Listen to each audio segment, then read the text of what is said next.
इस कहानी को ध्यान से सुनिएगा, कहीं मत जाइएगा। राधे राधे भक्तों, आइए जानते हैं देव उठनी 11 से लेकर एक कहानी। बहुत ही प्यारी कहानी है, बहुत ही पवित्र कहानी है और श्रद्धा भाव से जुड़ी हुई कहानी है भक्तों। और सबसे बड़ी बात ये, भगवान की महिमा है इसमें, भगवान की शक्ति को बताया गया है। भगवान और भक्ति के बीच में जो एक अपार शक्ति जुड़ी हुई रहती है वो इस कहानी में बताया गया है। तो इस कहानी को सारे भक्त ध्यान से सुने, कहीं मत जाइएगा, बहुत ही प्यारी है। आइए जानते हैं। एक राज्य था, उसमें राजा बहुत दयालु था। दयालु बोले, दयावान बोले, उसे जो भी कुछ बोले, मतलब वो बहुत अच्छा इंसान था और हर किसी पर दया भाव रखता था। अपनी प्रजा में सबके लिए दया भाव रखता था। उसके लिए सारे नागरिक एक समान थे, किसी से कोई भेदभाव नहीं करता था। वो देव उठनी 11 को मतलब 11 के दिन वो बहुत ही ज़्यादा नियम करता था और वो भगवान को मानता भी ज़्यादा था। तो उसके राज्य में क्या नियम था कि 11 के दिन कोई भी व्यक्ति भोजन नहीं करेगा, उसका ये नियम था उसके राज्य में। और फलाहार कर ले, फल फ्रूट खा ले, मतलब ये खाना, अन्न नहीं खाना, ये उसके राज्य में नियम था और वो खुद भी इस नियम का पालन करता था। वो राज्य में किसी के घर में खाना नहीं बनने देता था। सब लोग उसका नियम पालन करते थे क्योंकि वो राजा था, तो बात मानते थे सब लोग। अब एक नागरिक उसके राज्य में दूसरे राज्य से कहीं आ गया तो वो वहीं रहने लगा। अब वो रहने लगा, अब रहा तो उसे खाने पीने के लिए पैसों की ज़रूरत तो पड़ेगी। तो उसने बोला, महाराज से बोला कि महाराज जी आप मुझे एक नौकरी दे दीजिए। महाराज ने देखा, राजा ने देखा कि ये नागरिक अच्छा है, तो अपने राज्य में उसने ठहरने दिया।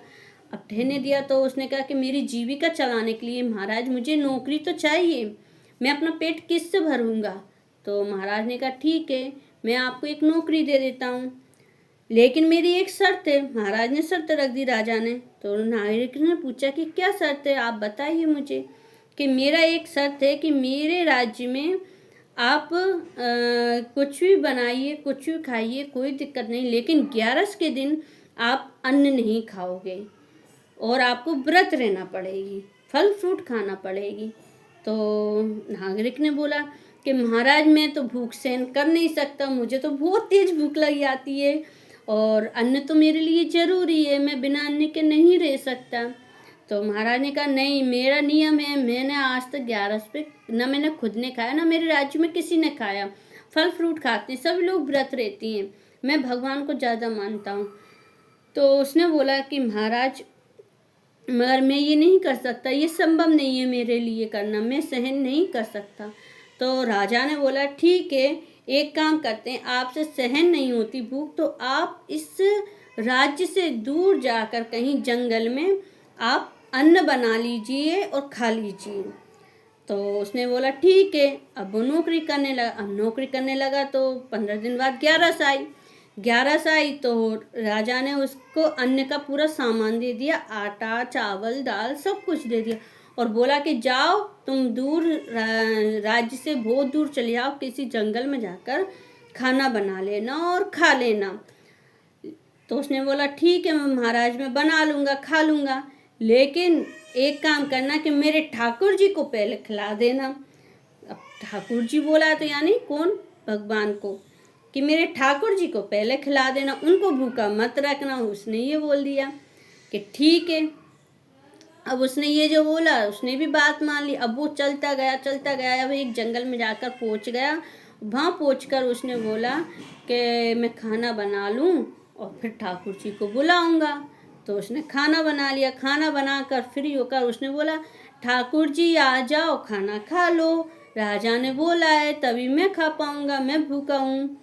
तो भैया ठाकुर जी तो दयालु रहते हैं, हमारे लड्डू गोपाल जी तो हाल आ जाते हैं, कोई झूठा भी बुलाए तो सच में चले जाते हैं। ऐसे ही हमारे ठाकुर जी, हमारे भगवान तो भाई लीला ही अपरंपार है उनकी। तो बस उन्होंने भी यही किया, वो चले गए, सच में अब चले गए।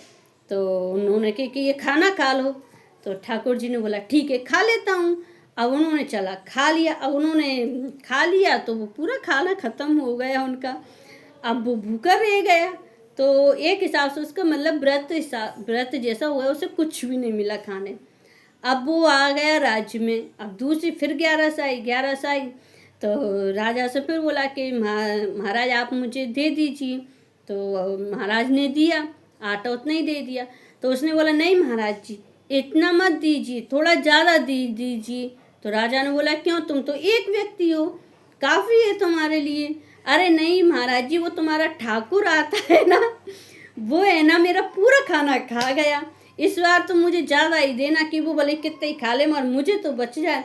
मैं पिछली बार में भूखा ही रह गया, मेरा तो व्रत जैसा हो गया था, मुझे कुछ भी नहीं मिला खाना। कि ठीक है।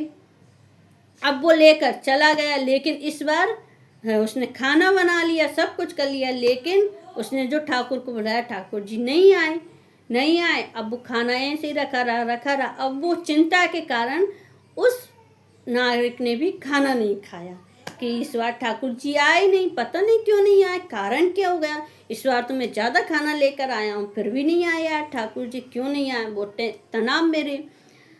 अब उसका दूसरी 11वीं हो गई उसकी। तो फिर वो आया, राज्य में आ गया वापस। आकर राजा से बोला कि राजा जी इस बार तो मैं ज़्यादा अन्न लेकर गया था मगर ठाकुर जी नहीं आए खाना खाने। कि क्यों, पता नहीं क्यों नहीं आए, पिछली बार मेरा पूरा खा गए, इस बार आए नहीं है। तब राजा को समझ में आया कि व्रत रहने से अकेले से कुछ नहीं होता, साथ में मन में भाव होना चाहिए, भगवान के प्रति समर्पण भी होना चाहिए, तब भगवान उस चीज़ को स्वीकार करते हैं, चाहे आप कुछ भी करो। तो इसलिए भक्तों, भगवान के प्रति व्रत करने के साथ साथ इस देवउठनी 11 को समर्पण भाव भी रखें भगवान के प्रति। भगवान जरूर आपके सामने प्रकट होंगे, किसी न किसी रूप में जरूर आएंगे और आप जो भी उनके लिए सेवा भाव रखोगे वो स्वीकार करेंगे। तो मेरी कहानी अगर अच्छी लगी हो तो लाइक ज़रूर कीजिए, कमेंट ज़रूर कीजिए और राधे राधे भक्तों। और देवउठनी 11 की सभी भक्तों को शुभकामनाएं।